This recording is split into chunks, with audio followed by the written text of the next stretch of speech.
On grandit, on fait semblant, on dit ça va, on file devant, on a des clés, des mots compliqués, mais Clap.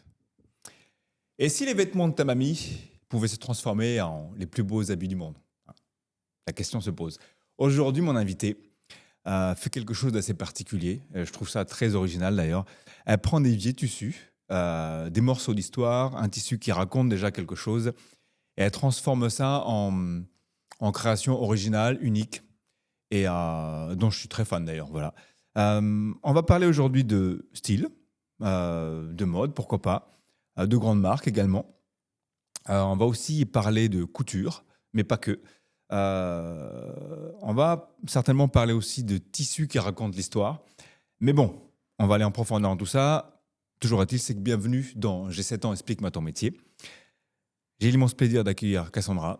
Cassandra, tu es couturière, créatrice, mais pas que. On va développer tout ça un peu plus tard. Euh, je tiens à préciser quand même que je bagaye un peu, mais ce qui est logique, vous savez maintenant pourquoi. Mais c'est toujours pas simple quand on fait l'intro, mais ça fait partie du jeu, on va dire. j'ai 7 ans. Explique-moi ton métier avec des mots que mon cœur peut toucher. J'ai 7 ans, explique-moi ton métier. Commence, Cassandra, comment vas-tu aujourd'hui?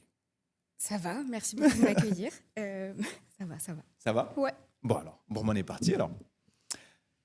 Première question, un truc relativement simple. Imaginons que j'ai 7 ans.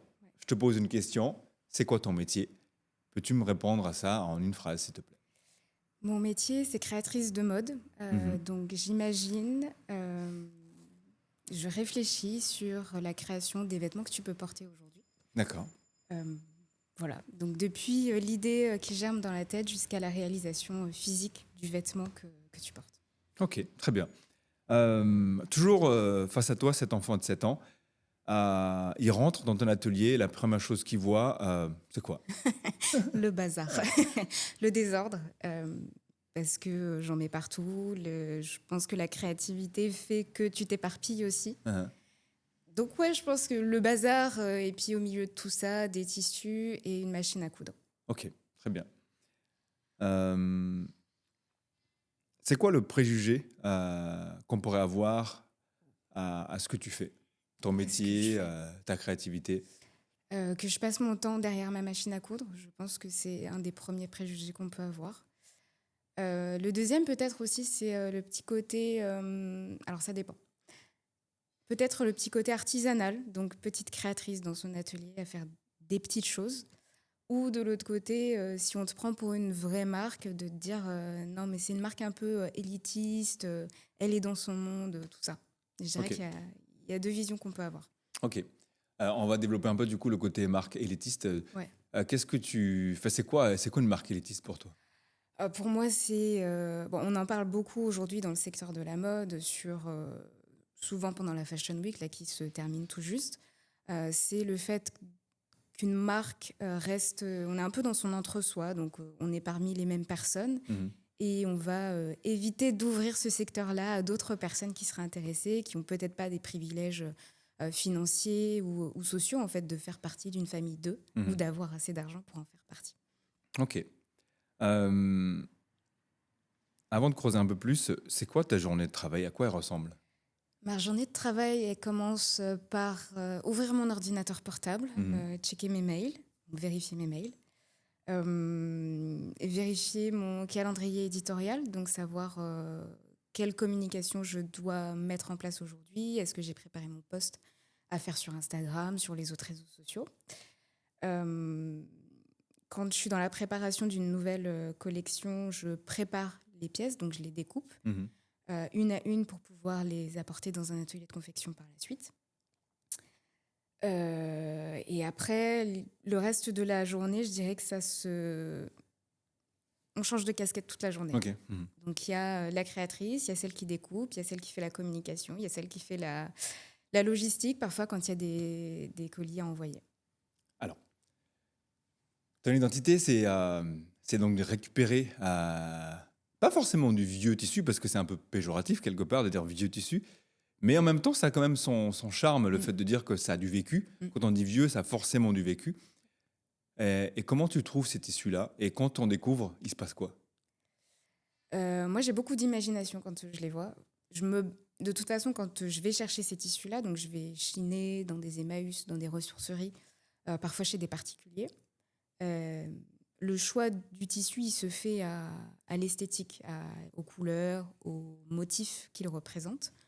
Parfois, j'ai la chance de savoir d'où il vient, donc quelle était son utilisation avant que je le retrouve. Parfois, je ne l'ai pas, donc j'essaye de faire mes recherches sur Internet. Et c'est drôle, en fait, de savoir la vie qu'il a vécue avant, d'imaginer aussi cette vie-là, de se dire, ah, bah, peut-être que ça faisait partie d'un linge de famille qui a été transmis de génération en génération, ou bah, en fait, ça faisait partie des rideaux dans un salon chez des grands-parents. Donc, il y a beaucoup d'imagination quand j'arrive devant un tissu. Et est-ce que tu as découvert un tissu sur lequel tu es littéralement tombé sur le charme? Celui que tu portes aujourd'hui. Ah, Le fleuri. Celui-là, je trouve qu'il y a une esthétique qui est très particulière. C'est un coton qui est texturé. Les fleurs sont. Il y a un esprit baroque, mais en même temps très végétal. Ouais. Ça fait partie d'un des tissus qui m'a marqué. Il y en a un autre aussi, très vintage, un peu disco, dans les tons orangés, qui me suit. Il m'en reste parce que j'ai pas envie de le finir, en fait. Tu veux le garder vraiment? Ouais, c'est compliqué parfois de les laisser partir et de se dire, ah, je l'ai fini et il faut que je passe à autre chose, quoi. Ouais. Tu évoquais tout à l'heure le fait que du coup, quand tu découvres un tissu, tu as beaucoup d'imagination et tu sais plus ou moins déjà à quoi ce tissu sera destiné. Et là, tu évoques le fait que du coup, il y a certains tissus où justement tu le préserves quelque part à garder sous le coude. C'est quoi ce choix cornélien et comment tu fais face à ça? Alors, au début de la marque, mes créations, je les faisais vraiment au fil de l'eau. Le tissu, il arrive, je l'ai trouvé. Il n'y avait pas forcément d'association dans les collections. On appelait ça même des drops, parce que c'est vraiment des toutes petites capsules de vêtements qui sortaient régulièrement tous les mois. Et au fur et à mesure, en fait, je voulais vraiment créer des collections qui parlent, avec des créations à l'intérieur qui soient liées entre elles pour qu'il y ait une histoire, en fait, qu'elles communiquent ensemble. Donc c'est vrai qu'aujourd'hui, quand je vais chercher mes tissus, j'essaye justement de penser à ça, de savoir comment il va être lié avec d'autres tissus. Le choix cornélien, je me fais violence. Voilà, tout simplement. Ouais. Parce que c'est peut-être aussi égoïste de ma part de le garder que pour moi et je me dis qu'il pourrait plaire à d'autres personnes. Ma question du coup, c'est tu fais ce choix de tissu, tu as une idée en tête, tu te projettes et à un moment donné, ça ne matche pas. Ouais. Qu'est-ce qui se passe? C'est arrivé. Ouais. Je mets de côté pour le moment. Ouais. Je préfère pas m'obstiner sur une création qui ne me parle pas ou plus. Je la mets de côté et j'y reviens plus tard. J'essaie de réutiliser les tissus par la suite. C'est le cas sur la prochaine collection, par exemple. J'ai fait des tests sur un tissu, ça ne rend absolument pas ce que j'avais imaginé. Donc pour le moment, voilà, il est en stand-by. Exactement. Et combien de temps tu crées un vêtement? Un vêtement, une chemise comme ça, je dirais 3h30, 4h. C'est vite. Enfin, je ne me rends pas compte, en tout cas, avec mes yeux d'enfant de 7 ans. C'est rapide, parce que ça fait presque 10 ans que je couds et que les chemises, je les fais à la chaîne maintenant. Et on a squeezé un peu cette question, on est parti un peu vite, mais qu'est-ce qui t'a amené à faire ce travail-là, de t'orienter dans la couture, de choisir ce style de tissu pour ce style de vêtement? Je suis passionnée de mode depuis que je suis enfant. Je pense que c'est peut-être un des premiers métiers que je voulais faire quand j'étais petite. Et comme je le disais au début, en fait, c'est quand même un monde assez élitiste, donc l'accès aux études est un peu compliqué. Donc j'ai un peu contourné ça. J'ai fait des stages dans des maisons des marques de vêtements. Et sur mon choix d'études par la suite, je l'ai mis de côté également. Et je suis revenue un petit peu à la mode par la couture, parce que je ne savais pas du tout coudre. ma grand-mère maternelle a dû m'apprendre à faire des boutons, mais sinon, c'est tout, Mhm. quoi. Euh, et du coup, je me suis dit, bon, ce serait quand même bien de faire ces vêtements. Je suis petite, donc pour le coup, moi, je me retrouve toujours avec des vêtements qui sont beaucoup trop grands pour moi, où j'ai besoin de faire des ourlets. Enfin, il y a toujours besoin de faire des rectifications. Donc, je me suis dit, ce serait cool d'avoir ces vêtements-là qui sont faits pour moi. Et au fur et à mesure, bah, je sais pas, je me suis dit, ce serait peut-être cool d'y revenir. Je pense que le déclic, c'était quand j'ai vidé la maison de mes grands-parents paternels.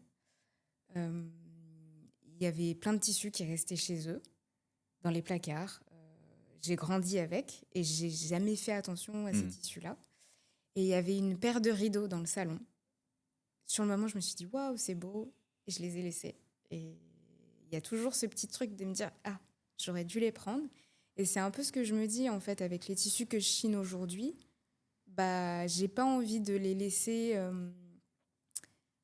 Ils méritent une seconde vie, en fait. Mhm. Parce que je sais que ces rideaux-là, je suis sûre que les nouvelles personnes dans la maison, ils les ont pas réutilisés. Mhm.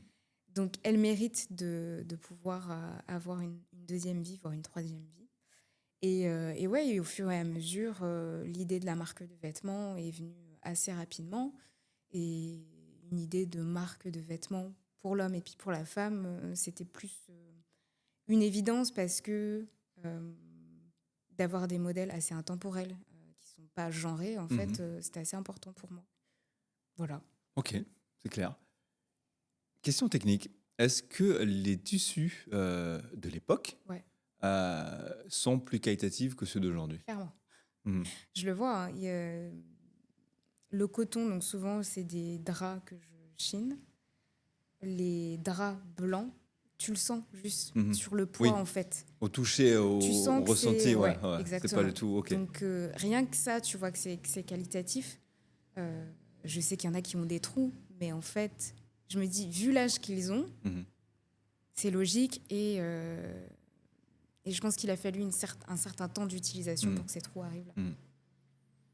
Il est vrai que moi, les premières fois où j'ai vu tes créations, encore plus quand je les ai portées, on a forcément un souvenir, une connotation dans notre tête quand on voit ces tissus-là, Ouais. quand on voit ces motifs, qui est déstabilisant parce qu'on s'imagine soit un canapé, soit un rideau, soit un tissu d'ameublement, Ouais. et au final, les faits de les voir en tenue, Mm.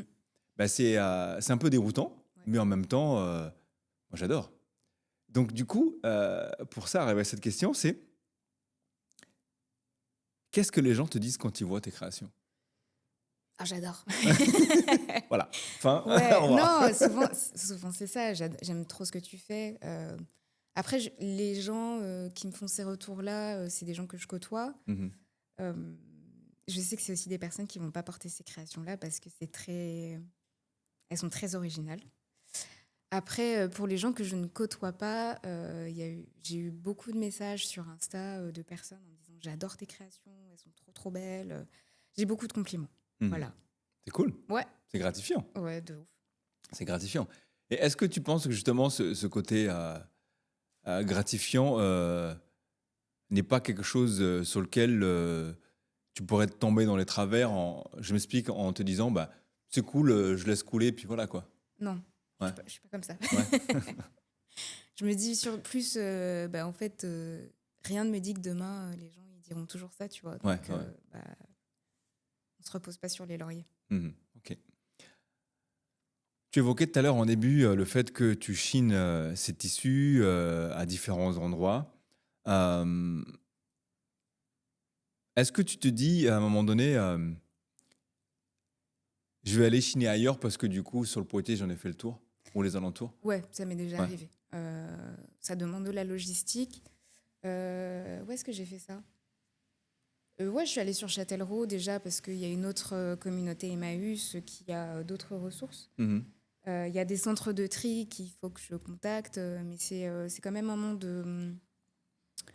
C'est pas compliqué d'avoir des contacts, mais je pense que c'est des demandes qu'ils n'ont pas au quotidien, Mhm. que c'est compliqué aussi de gérer ces nouvelles demandes en fait. J'avais testé aussi avec un centre de tri en local, savoir si c'était possible. Déjà, s'ils avaient des gisements de textiles, donc savoir s'ils récupéraient des textiles Mhm. dans leur collecte d'ordures à recycler, parce que les gens ne Ah font oui, pas oui, très oui. bien le tri. Et on a testé ça sur une semaine. Ils m'ont donné 2 poubelles remplies, donc les poubelles qu'on sort dans la rue Ok. toutes les semaines. Sauf que ça correspondait pas, moi, à ce que je cherchais. Mhm. Mais par contre, je me suis rendu compte que les gens ne savent pas faire le tri, quoi. Mhm. Ouais, ça c'est un sujet Oui, à part c'est un entière. autre sujet. Ces tissus-là, en tout cas, ma perception des choses, en tant qu'enfant de 7 ans, euh, c'est des tissus qui sont pas valorisés du tout, Ouais. qui sont même robus. Ouais. Euh, Comment toi, tu pourrais sensibiliser les enfants de 7 ans à leur dire que ces fameux rideaux de mamie ou ces tissus d'ameublement, qu'il faut les réutiliser, voire même les utiliser dans des cas comme en l'occurrence toi, où tu fais un truc vraiment génial avec, quoi. Mm. C'est quoi le message? C'est C'est comment une tu question sensibilises? difficile, ça. Euh, non, je pense qu'aujourd'hui, il y a quand même pas mal d'outils de sensibilisation. En tout cas, ce qui concerne la mode et puis ce qu'on jette. En local, on a Charlotte Burat qui fait un jeu de sensibilisation justement qui s'appelle Texicologie, euh, à destination de tout public, hein. Tu vois, il y a Mhm. des enfants qui y participent, il y a des adultes. Tu vois, tu as des petits outils comme ça qui sont développés par des gens qui font un travail super. Déjà, il y a ça. Je pense que le message, il doit aussi passer par des personnalités qui ont un petit peu plus de pouvoir dans leurs paroles, Mhm. notamment sur les influenceurs. Je pense qu'ils sont beaucoup écoutés, mieux écoutés que certains posts, on va dire, certaines communications faites par l'État, par exemple, Mhm. parce que les Mhm. enfants, ils vont pas du tout aller regarder des trucs qui sont faits par le gouvernement. Je pense qu'il faut adapter sur comment on apporte ce message-là aux enfants. Il y a des émissions, par exemple, je crois que c'est M6, ils font une émission sur justement réutiliser des Mhm. tissus qui ont déjà vécu. Voilà, et puis peut-être faire travailler son imagination, tout simplement. Mhm. Très bien. Est-ce que tu as déjà une demande d'une personne qui a récupéré les tissus de ses grands-parents et qui t'a demandé de faire une création avec? Pas encore. Pas encore. Non, Ah bon, on je entend crois d'ailleurs, pas. donc du coup, allez-y. Ouais, avec plaisir. Non, en vrai, ouais. Non, je crois pas. Non. Ok. Et on a créé cette émission en fait parce qu'on s'était dit que J'ai 7 ans, explique-moi ton métier avait quelque part un rôle à jouer sur la sensibilisation des enfants. Donc c'est pour ça que je t'ai évoqué cette question tout à l'heure de y a-t-il un message pour les plus jeunes? Maintenant, ce qui m'amène à cette question, c'est est-ce que, alors c'est une question un peu peut-être difficile à répondre, mais est-ce que tu penses que la génération d'aujourd'hui, les jeunes générations encore de 7 ans, parce qu'on est dans le thème, est-ce que ces tissus-là seront intemporels pour que ces jeunes enfants apprécient encore ces motifs? Moi, je me dis que oui. Mhm. Alors, je travaille beaucoup avec des motifs à fleurs. Mhm. Et depuis que j'existe, je pense que je n'ai jamais vu ou entendu dire non, mais les fleurs, c'est démodé. Ouais, En fait. ouais, ouais. Non, je pense que c'est vraiment des choses intemporelles. Tu vois, si c'est des trucs qui ont 30 ans, 50 ans et aujourd'hui, moi, je les utilise sans problème parce que Mhm. voilà, ça me plaît et que ça plaît à d'autres gens. Je me dis, la mode, en fait, de toute façon, c'est toujours un cycle. Ouais. Mhm. Éternel. Exactement. Est-ce que, imaginons que tes grands-parents puissent voir tes créations aujourd'hui, Ouais. qu'est-ce que, à ton avis, se dirait? Oula, je sais pas trop. Ma grand-mère, je pense qu'elle serait contente. Mhm. Ouais, je pense qu'elle serait contente. Mon autre grand-mère, elle me soutient hein, de toute façon. Mhm. Elle me demande ça va, t'es bien dans ton atelier. Je sais pas si elle a déjà vu mes créations, mais elle a toujours été derrière nous, même si c'est un travail artistique. On en a parlé quand on s'est vu la Exactement. première fois, mais même si c'est un travail artistique, tu vois, je suis allée chiner avec elle la dernière fois. Ok. Donc, Donc, ouais, elle a mordu le voilà. truc, quoi. Ouais, un Mhm. petit peu, ouais. Mhm. Euh, Imaginons que tu pouvais parler à, à la Cassandra qui a 7 ans à Oula. l'époque. Ouais. Ça donnerait quoi? Bah, tu fais du beau travail. euh, Tu fais ce que tu aimes. Et ouais, t'es pas obligé de passer par les chemins prédéfinis pour faire le Mhm. travail que tu fais aujourd'hui. Mhm. Que c'est bien de casser les codes et de t'adapter pour y arriver. Très bien. Donc 4-5 ans, comment tu vois ta marque? Euh, Véritablement comme une vraie marque Mhm. de vêtements aujourd'hui et pas comme une marque artisanale. Euh, je pense qu'il y a ce gap vraiment à passer. Quand tu crées toi-même, en fait, souvent on te donne ce côté-là, c'est une artisane. Sauf que c'est pas forcément moi ce que j'ai envie de montrer. Je veux vraiment qu'on considère que les cas oubliés aujourd'hui, bah, c'est une marque pour l'homme et puis pour la femme qui fait des créations responsables, qui a augmenté un petit peu sa production parce qu'il y a un peu plus de demandes. Euh, mais j'ai pas non plus envie d'être une super entreprise.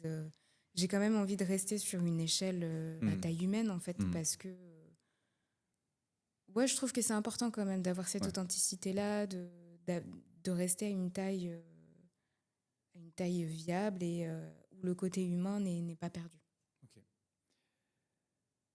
Tu évoquais tout à l'heure le côté durable et du coup c'est ce choix stratégique de récupérer du coup du tissu d'un certain temps. Est-ce que ça t'a traversé l'esprit ou pas de recréer ces tissus-là? Ouais, Mhm. parce qu'il y a des motifs, je sais, qui ont beaucoup plu. Mais il faut réfléchir à comment on les recrée de manière Mhm. justement responsable et durable.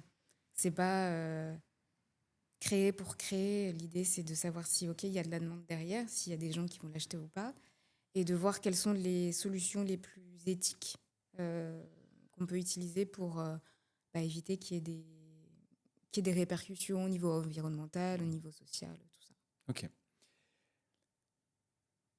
Quand tu crées un vêtement et de mon côté, moi quand je porte tes vêtements, Mm. euh, les gens s'interrogent beaucoup. Euh, les gens aiment. Tu l'évoquais tout à l'heure. Et ça, c'est vraiment c'est véridique. Mais quand je vois par exemple mes filles, dont il y en a une qui a 6 ans et elle découvre ça, elle forcément, elle n'a pas la perception du côté vieux tissu. Mm. Mais tu évoquais tout à l'heure le fait que les fleurs restent toujours des fleurs. Mm. Et elle trouve ça génial. Et elle découvre en fait ces motifs et ces tissus. Et je trouve ça extraordinaire qu'un enfant de 7 ans aujourd'hui puisse découvrir ça et se dire waouh, en fait, c'est génial. Et quand je lui expliquais le concept, Mm. bon, je pense pas qu'elle a vraiment assimilé encore le pourquoi du comment, mais elle a trouvé ça génial de se dire ah, ok, donc ça veut dire que ça, potentiellement, c'est les tissus de sa mamie ou d'une Mm. mamie qui est redevenu quelque chose d'autre. Donc on voit bien qu'il y a un travail déjà qui se fait. Mais quand je lui pose la question, est-ce que tu es prêt à porter ces vêtements-là? Elle me dit oui, carrément. Trop Et on bien. avait déjà évoqué ce sujet. Est-ce que plus tard, t'envisages par exemple une collection enfant? On en avait parlé tous les deux. Je t'ai dit non au début. Et je sais pas, la dernière fois, je me suis surprise à y penser. Mhm. De me dire que ça peut être cool. Parce qu'en soi, tu peux faire un peu plus de modèles pour les enfants Mhm. parce que ça demande moins de tissu. Mhm. Donc pourquoi pas? Ok, Pourquoi pas? ok. Je ne ferme plus la porte à cette idée-là. Ah. Ok. Dans le monde où on est dans la surconsommation, on achète tout, limite les vêtements aujourd'hui ont une durée de vie très faible en fait. Ouais. Comment toi tu défends ta marque sur ça? Même si on imagine déjà le truc, mais imaginons qu'un enfant de 7 ans te pose cette question, comment tu peux l'expliquer ça? Bah, tout simplement, l'idée, c'est d'utiliser des matières en fait qui durent. 99% des matières que j'utilise, c'est 100% coton. Mhm. Il y a des fois, c'est mélangé avec du polyester parce que soit en fait, c'est des tissus où j'ai pas la composition ou que j'ai chiné vraiment au tout début de l'activité et que j'ai quand même envie d'utiliser. Ouais. Mhm. Mais aujourd'hui, je fais beaucoup plus attention sur la composition des tissus que je trouve, donc 100% coton. Rien que ça, en fait. On sait que le tissu ne va pas boulocher, Mhm. que tu ne sentiras pas la transpiration si tu as chaud, parce que le coton, ça respire, donc ça c'est Pourquoi tu me cool. montes du doigt comme ça? Non, pas du tout. Non, du tout. Que ça va mieux tenir, en fait, dans le temps. Si on voit qu'il y a des tissus, tu vois, que je vais chiner qui ont je sais pas combien d'années, si tu vois qu'ils sont encore de bonne qualité, ça veut dire que 20 ans plus tard, ce sera pareil. Mais il est vrai que moi, j'ai cette sensation où quand tu récupères des vieux tissus, des vieux draps, des vieilles serviettes, le toucher n'est pas du tout la même. Non. C'est vraiment un truc. Je sais pas ce je qu'ils sais pas aient, leur, techniquement, il doit certainement avoir l'émaillage ou le tissage ou qui n'est pas identique, mais tu sens que la qualité est là, tu Ouais. vois. Et c'est vrai qu'aujourd'hui, bah, tu n'as plus cette sensation-là. Et aujourd'hui, il y a un truc dans lequel je peux témoigner, c'est que j'ai porté quelques créations en toi. Il y a le fait que ce soit des modèles uniques, fait déjà que inconsciemment, tu te sens valorisé. Ok. Parce que tu le portes, tu portes un modèle unique.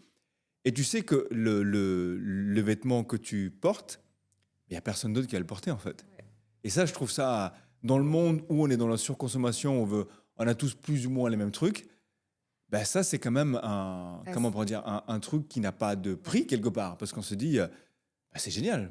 C'était un de mes objectifs. Enfin, c'est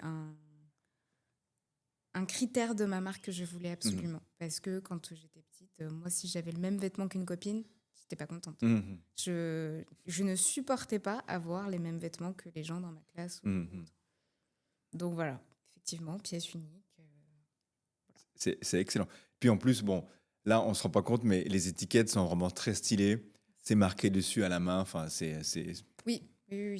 Bah, pour moi, c'était normal de pouvoir mettre des numéros de série à chaque pièce. Et effectivement, j'écris à l'intérieur. C'est le côté humain aussi. Hein. Je vois toutes les pièces. J'en ai fait beaucoup jusque-là. Mhm. Donc, pour moi, c'est aussi important. Mhm. C'est quoi la pièce dont tu es la plus fière? Il y en a plusieurs. Alors, bah, il y en a plus certaines que d'autres. Forcément, j'en ai fait 2 pour McFly et Carlito, donc je suis vraiment, vraiment très, très, très, très fière. Mhm. Parce que je les ai faites très rapidement et qu'elles ont eu un bel engouement par la suite. Mhm. Et que je les ai réfléchies pour que ça puisse correspondre aux 2 personnes, aux 2 personnalités. Et je pense que ça s'est ressenti quand ils les ont reçues. Il y a une pièce que j'ai faite, vraiment, je l'ai créée comme ça, avec des mélanges de couleurs. C'était jaune et violet. Et en fait, il y a une nana, elle m'a écrit sur Instagram en me disant « J'adore, elle est super. » Elle l'a achetée, elle l'a reçue, elle m'a dit « Je suis trop contente parce que ça me fait penser à une chemise que mon papa portait. Mhm. Et du coup, j'adore. » Voilà. Donc ça fait partie, je pense, des pièces où je suis le plus fière. Ou pour le coup, au début, quand je l'ai fait, je me suis dit pas sûr que les couleurs aillent ensemble. Et en fait, ça fonctionnait super. Ça matchait, ouais. Ouais. Ben, en fait, c'est ce que j'ai essayé de dire tout à l'heure. Je ne sais pas si on m'a vraiment compris, mais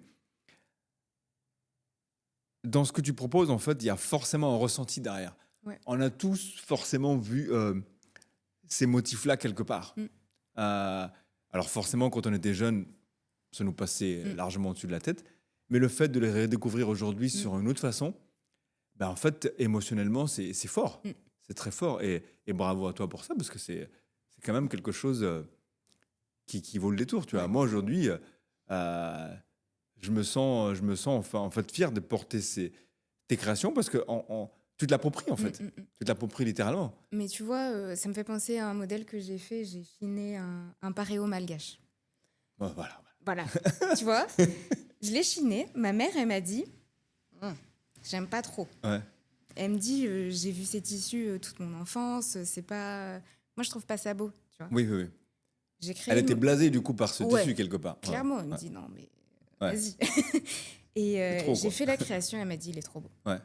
Elle m'a dit, je sais pas comment t'as fait, mais j'aime la création que t'as faite avec un tissu que je déteste. en Ouais, fait. ouais. Donc, Fort. ouais. Bravo. Ok. Et justement, tu évoques le sujet malgache. Est-ce que tu prévois de faire des collections liées à ces tissus? J'aimerais Ouais. bien. Ouais. Peut-être pas les paréos, mais tu sais, tu as les broderies artisanales, en Mhm. fait, qui sont typiques de là-bas. Donc, j'ai commencé justement à chiner des tissus qui, je pense, ont été faits là-bas parce que je ne vois pas d'autres pays qui pourraient les faire. Mhm. Surtout que tu les reconnais facilement, quoi. Oui, bah, clairement. Ouais, ouais. Clairement, clairement. Et la dernière fois, bah, justement, j'étais avec ma grand-mère, j'en ai trouvé un. Je lui dis, mais tu sais si les gens, ils font toujours ça à la main à Madagascar? Elle me dit, bah oui, oui, ils Mhm. les font toujours à la main, c'est Mhm. toujours artisanal. Et je voulais justement que, si je trouve des tissus comme ça, être sûre que ce soit toujours fait de manière Mhm. artisanale, Mhm. parce que c'est une richesse, en fait, dans Mhm. les compétences des personnes qui vivent là-bas. Exactement. Ben, moi, j'étais dernièrement, donc c'est vrai qu'on en a ramené. Et c'est toujours extraordinaire le travail qui est fait. C'est quelque chose qui est vraiment très, très joli. Après, on aime, on n'aime pas, mais je Oui. pense que malgré tout, il y a du travail Mm. derrière. Ok. Demain, parce que le but de ces émissions, c'est que peut-être que des jeunes enfants tombent dessus et elles peuvent titiller leur curiosité et surtout, pourquoi pas, susciter une vocation. Donc, j'ai 7 ans, je te pose la question, j'aimerais faire ton métier, ce serait quoi ton conseil? Alors, non, je pense qu'il y a une partie de moi qui dirait, bah, instruis-toi aussi de manière artistique, euh, soit en y allant directement et en faisant les études pour, si tu as la possibilité. Si tu n'as pas la possibilité, bah, essaye d'être curieux, de t'informer de toutes les manières possibles. Aujourd'hui, avec les réseaux sociaux, Internet, on a quasiment toutes les Ouais. informations qu'on veut. Donc, c'est d'être curieux et de réfléchir à OK, je peux pas faire des études dedans, ou j'ai pas accès, par exemple, à des expos qui sont pas à côté de chez moi. Bah, je vais essayer de regarder sur Internet des vidéos, des tours de musée, peut-être d'expositions qui parlent de ça, essayer de voir des interviews d'autres personnes, d'autres créateurs, savoir ce qu'ils ont fait. Parce que je pense qu'il y a beaucoup de créateurs qui n'ont pas fait d'études dedans Mhm. et qui ont fait leur métier sans problème. Mhm. Très bien. On va jouer un petit jeu. Je vais te poser des questions et tu vas me répondre comme si tu répondais à un enfant de 7 ans avec le minimum de mots. Ma première question, c'est la couture en un mot, ça donne quoi? Une évasion de l'esprit. Le tissu le plus bizarre que tu as utilisé? Waouh.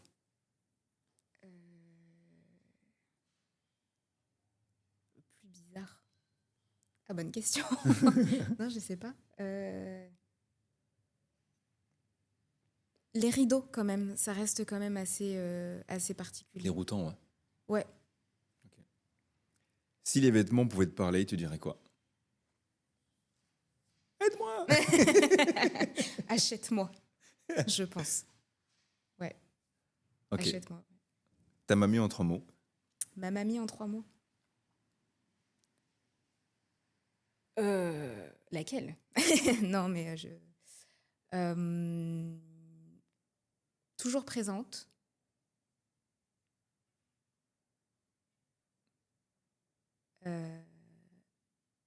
Affective, Mhm. aventurière. C'est un mélange des deux pour le coup. Mhm. Ok. Sans la couture, tu aurais fait quoi?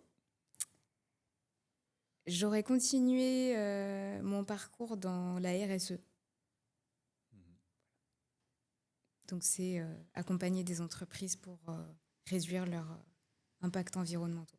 Ok.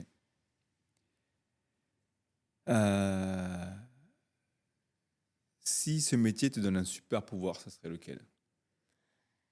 Waouh. Détruire tous les déchets de vêtements qu'on trouve au Ghana, au Sénégal, tout ça. Mhm. Ok. La chose ou les choses que tu veux que les gens retiennent de toi. L'authenticité, je pense, Mhm. qui j'espère se ressent dans les vêtements. Euh, la singularité des vêtements que je crée.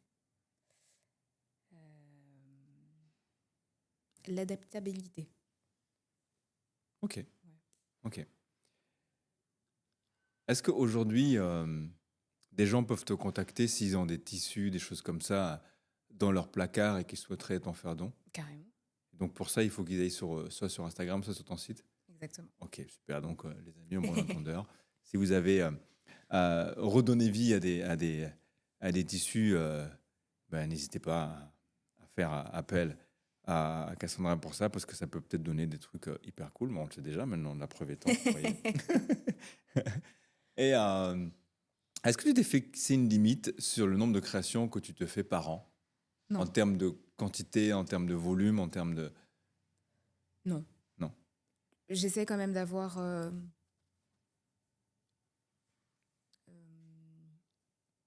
une production raisonnée. Mhm. Euh,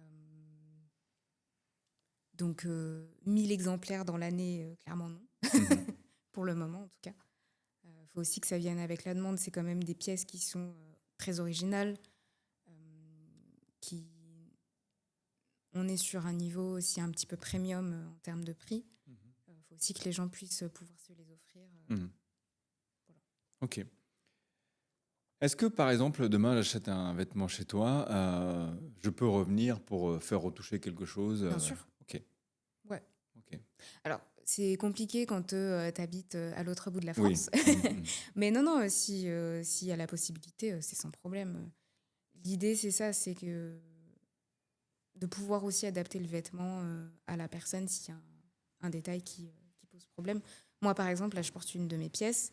J'ai pas du tout suivi le patron que j'ai Ouais. d'habitude parce que bah, voilà, je suis petite. Ta Donc il faut morphologie fait que voilà, exactement. tu dois Ouais. t'adapter. Ok, ok. Après, tu vois, il y a eu un moment où je proposais aussi des pièces à la précommande. Donc, soit les gens, ils avaient des modèles sur le site qu'ils adoraient, mais du coup, c'était pas en stock ou c'était pas Mhm. leur taille. On échangeait ensemble pour que on puisse trouver une autre pièce unique Mhm. à leur faire, qui suivent un petit peu bah, ce qu'ils ont vu, et de l'adapter, par exemple, à la longueur des manches, longueur du vêtement, tout ça, quoi. Ok, très bien. Cassandra, merci d'avoir ouvert ton univers, Avec d'avoir plaisir. ouvert ta créativité sur cette émission qui s'appelle J'ai 7 ans, explique-moi ton métier. Avec plaisir. J'ai essayé au maximum de poser les questions d'un enfant de 7 ans. Donc bon, j'espère que ça s'est déroulé de cette façon-là. Je rappelle quand même que du coup, ce que tu crées est quelque chose d'unique. C'est quelque chose qui sort complètement de ton imagination, mais qui est surtout basé sur la récupération de tissus Mm. qui a déjà eu une vie, une précédente vie. Pourquoi pas, comme je disais tout à l'heure, une vie, 2 vies, 3 vies peut-être, on ne sait pas.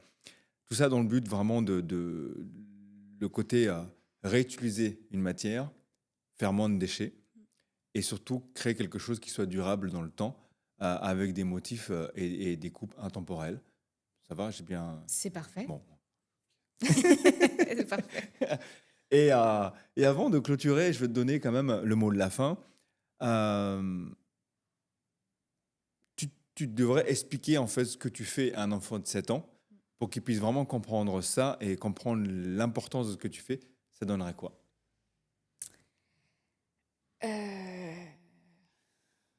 L'importance de ce que je fais. On a tous besoin de s'habiller de toute façon. Ouais. Parfois, il faut peut-être réfléchir un peu plus à comment on veut s'habiller. Mhm. Si on veut être un petit peu plus responsable, si on veut que ça n'ait pas trop d'impact sur l'environnement qui nous entoure, et aussi d'avoir des créations qui sont faites en France, parce que je pense que la plupart des vêtements qu'on retrouve sur le marché Mhm. aujourd'hui viennent d'ailleurs. Mhm. Si on veut s'engager pour une mode plus responsable, en fait, tout simplement, soit ça passe par la création, donc ce que je fais au quotidien, de trouver ces fameux tissus de seconde main ou de troisième main, d'imaginer comment on peut contourner en fait leur utilité première. Donc, ok, c'est un rideau, comment je peux le transformer demain? C'est un drap, c'est une housse de couette, comment je peux les transformer? Pour utiliser ce qui existe déjà finalement, en créant de nouvelles choses qui peuvent être très cool. Ok, excellent. On va mettre les liens évidemment pour accéder à ton site, mais ça, les gens le savent déjà. Et c'est vrai que tu as évoqué un truc tout à l'heure, mais sur lequel on n'a pas abordé dans notre échange, c'est qu'effectivement, c'est du Made in France en soi. Oui. Donc c'est logique, mais il est quand même bon de le rappeler. Et ce qui fait aussi que du coup, comme on l'avait déjà évoqué, le fait que des séries très limitées, voire même modèle unique, pièces uniques, et tout ça évidemment disponible sur ton site. Exactement. Voilà, excellent. Écoutez, merci de nous avoir suivis pour cette émission J'ai 7 ans, explique-moi ton métier. Restez humains et puis instruisez-vous parce que c'est important malgré tout. Et puis, si vous voulez faire ce métier, n'hésitez pas à regarder ce podcast et vidéocast parce que du coup, je pense que ça peut vous apprendre beaucoup de choses. Et puis, toutes les pièces sont disponibles sur le site. Parfait. Le nom de la marque déjà, c'est Les cas oubliés. Les cas oubliés, parfait. Alors, j'imagine que peut-être que tu peux nous dire un dernier mot sur pourquoi le choix de ce... le cas, parce que je m'appelle Cassandra avec un K. Oublié, parce que l'idée, c'est d'utiliser des tissus qui sont oubliés, délaissés dans les placards de nos grands-mères, de nos grands-parents. Voilà. Okay. Le tout lié, tout évident pour moi. Ok, excellent. Quoi demander? On parle d'écran, de salaire, de rendez-vous, d'être en retard. On court partout dans la cour d'écran. Et on oublie l'enfant dedans. J'ai 7 ans, explique-moi ton métier avec des mots que mon cœur peut toucher. Dis-moi à quoi tu sers, qu'est-ce que tu fais quand tu rentres, t'es plus grand ou t'es fatigué. J'ai 7 ans, parle-moi pour de vrai, les mots simples pour les vérités. Tu dis projet, réunion, moi j'entends juste des grands sons. Est-ce que tu aides quelqu'un qui pleure ou tu ranges des chiffres, des heures? Tu construis quoi avec ton temps? Des maisons, des rires, du vent. Si demain tout ça disparaît, qu'est-ce qu'il reste de tes journées? J'ai 7 ans, explique-moi ton métier avec des mots que mon cœur peut toucher. Dis-moi ce que tu répares, ce que tu crées. Qui serait triste si tu t'arrêtais? J'ai 7 ans, parle-moi pour de vrai, les mots simples pour les vérités. Est-ce que t'avais des rêves avant? Dis-moi. Les mêmes que moi là, maintenant. Quand tu me dis plus tard, tu verras. C'est beau plus tard ou c'est juste froid. J'ai 7 ans, explique-moi ton métier comme une histoire que tu peux me raconter. Dis-moi ce qui te fait peur, ce qui te plaît, ce que tu gardes au fond, que tu n'oses plus montrer. J'ai 7 ans, regarde-moi, tu sais, les mots s'importent mieux le rêve.